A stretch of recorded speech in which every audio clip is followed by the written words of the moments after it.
Sybarite 5 is busy making a name for itself by redefining the rules of what a classical quintet can play. Heather Longley speaks with Sybarite 5 founder and bassist Louis Levitt about the challenges of recreating rock music with an acoustic ensemble. Levitt also talks about the reaction by audiences to the quintet's renditions of Radiohead's songs.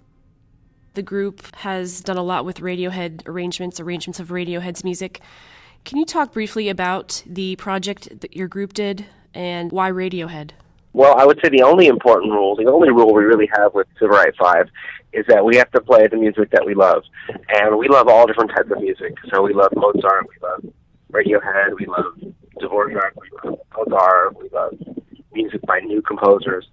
And one of the things that we could all agree on right at the beginning was that we wanted to play music by Radiohead. It resulted in a lot of fun for us and a lot of enjoyment playing the pieces. And we eventually amassed so many, and it became such a popular thing that we enjoyed playing and our audiences enjoyed listening to, that we decided to release an album of all Radiohead covers at Carnegie Hall in 2012. Were there ever any doubts among the musicians that an album of Radiohead covers might not fit in with generally accepted ideas of what classical chamber ensemble should be playing? No, not really. Not at all. I think that everyone was just so excited to share the music that we felt like we were part of something new, and it was very exciting for us to find new ways of recreating these electronic sounds and effects that Radiohead does, but doing it completely acoustically on our instruments was something that really kind of brought out our inner classical music nerd, which is what we really are when it comes down to it at the end of the day. Has that album opened any doors for you that you might not have gone through otherwise? Well, I think that the thing that's nice about the album was that Radiohead's music is so diverse, and they've got music that is, minimalistic. They've got music that's highly melodic. They've got straight out rock and roll kind of in their repertoire. So what was great for us was being able to kind of showcase the huge range of sounds and forms that Radiohead uses, and that was really exciting for us by doing a whole album. I think that if there's any door we open was just the idea that what else can we do? Does Sybarite 5 do any of its own arrangements for any Radiohead songs or any other covers for that matter? Yeah, we get together. One of the tracks that we arranged ourselves was called No Surprises, okay, which is a Radiohead tune. We did that because we decided we needed one more track for the CD, and we weren't happy with what we had. So the night before our recording session, we got together and did an arrangement of No Surprises, which was a really tough thing to do, but it ended up being really rewarding and a lot of fun. And to this day, it's probably one of our most requested pieces that we play.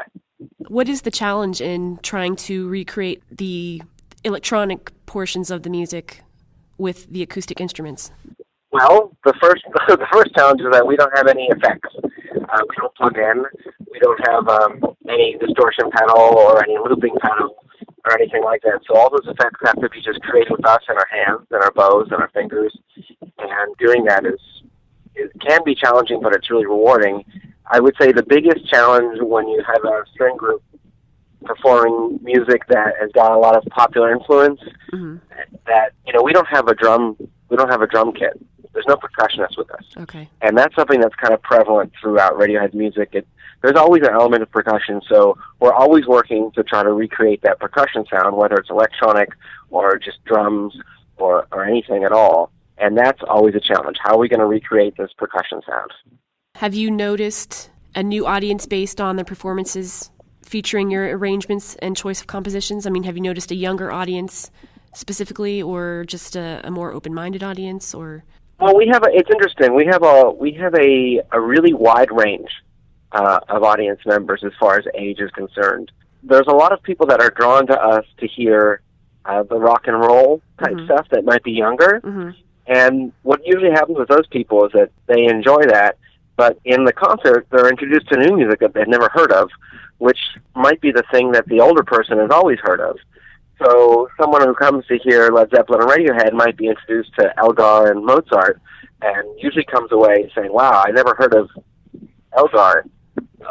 Tell me more about that guy. And then the older people that have heard of Elgar and Mozart really come come to us and say, wow, we've never heard of Radiohead. Okay. Where can we learn more about that? Oh, cool. So it's a really interesting thing. I think we started out with the idea, we'll play this stuff, and, a great byproduct was young people will be interested in.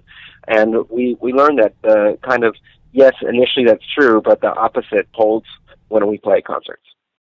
Hear why a Sarasota Herald Tribune reviewer says the quintet's rock star status is well-deserved with a performance of Radiohead arrangements and new music written for the group. Sybarite 5 comes to Penn State's Schwab Auditorium January 22, 2016. For tickets or information, visit cpa.psu.edu or phone 800-ARTS-TIX.